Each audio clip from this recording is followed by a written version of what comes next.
And so, just 2 months before his graduation, John dropped out of school and began looking for a job in Cleveland.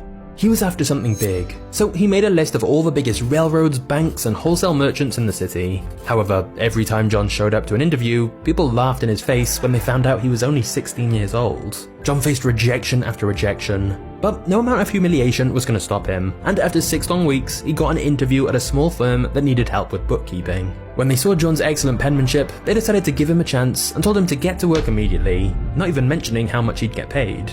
John was ecstatic, and for the rest of his life, he celebrated September 26th as a personal holiday he called Job Day. To him, it was even more important than his own birthday.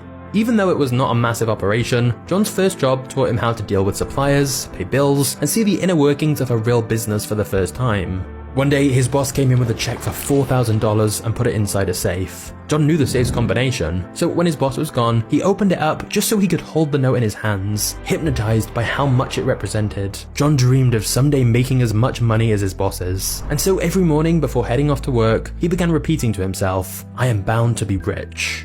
On the last day of 1855, John's bosses gave him his payments. $50, which meant he'd only earned a little over 50 cents a day. It wasn't much, but since he'd done such a good job, his bosses raised his salary to $300 per year, the equivalent of around $11,000 today. The raise gave John something he deeply wanted, independence from his father. Now, with his mother's help, he could finally give his family the stable life they yearned for. And from early on in his career, John personally gave around 10% of his salary to various charitable causes. But after 2 years of diligent work, a recession slowed the business down, and one of the founders quit the firm. All of his responsibilities fell onto John, who became the company's lead accountant.